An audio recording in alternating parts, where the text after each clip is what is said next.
भगवान श्री कृष्ण ने कहा है, नैव कर्तृत्वं न कर्माणि लोकस्य सृजति प्रभु न कर्मफल संयोगम स्वभावस्तु प्रवर्तते। ईश्वर मनुष्य के कर्मों की या उसके अंदर मैं कर रहा हूँ इस कर्तापन के भाव की, अहंकार की रचना नहीं करते। संयोगवश उसने ऐसा किया और उसका ऐसा फल हुआ, इसकी भी रचना नहीं करते। कर्म फल के संयोग का निर्माण करना ईश्वर का कार्य नहीं है, किंतु ईश्वर मनुष्य के विवेक की, उसकी बुद्धि की संरचना स्वयं ही बनाते हैं।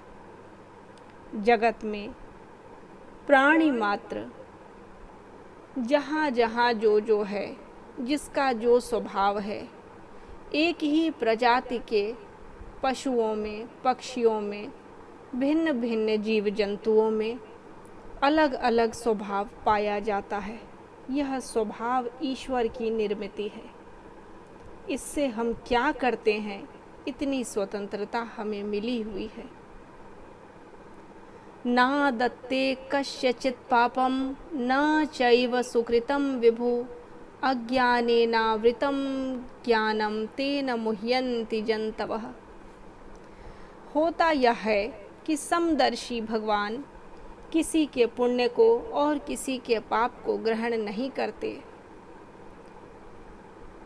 जो सत्य है, जो पुण्य है, जो शाश्वत है और जो नित्य है और जिसका फल भी नित्य है, जो कभी किसी के साथ कोई भेद नहीं करता, वह जो प्रकाश पुंज है, जो ईश्वर का प्रतिरूप है, वह हमारे पाप से, अज्ञान से, अविद्या से और अनावश्यक मोह से सदैव ढका रहता है।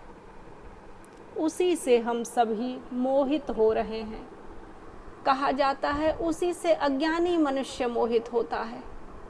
अज्ञानी मनुष्य की कोई प्रजाति नहीं है। ध्यान दें, जो मोह के वश होने के लिए बाध्य हो, जो मोहित होता है, वही ज्ञान से परे है। हर क्षण यह कर्म, वह कर्म, जो भी प्राप्य है और जो भी प्राप्त है, उसको यह सोचकर करना चाहिए कि यह कर्म हमें करने के लिए निर्धारित किया गया है। उसके साथ विशेष आसक्ति का त्याग करना है। किसी खास इच्छा को उसके प्रति नहीं रखना है। सदैव ध्यान रखें, स्वयं ही आए और यहाँ पड़ोसियों की तरह जिन लोगों से हिल मिल गए, जिनसे पहचान हुई, वे सगे संबंधी, भ्रातृबंधुजन, नाते रिश्तेदार, हित मित्रों में दिखाई देते हैं। कोई ईर्ष्या करता है, कोई समर्थन करता है, कोई सहयोग करता है, कोई प्रशंसा करता है और कोई द्वेष करता है।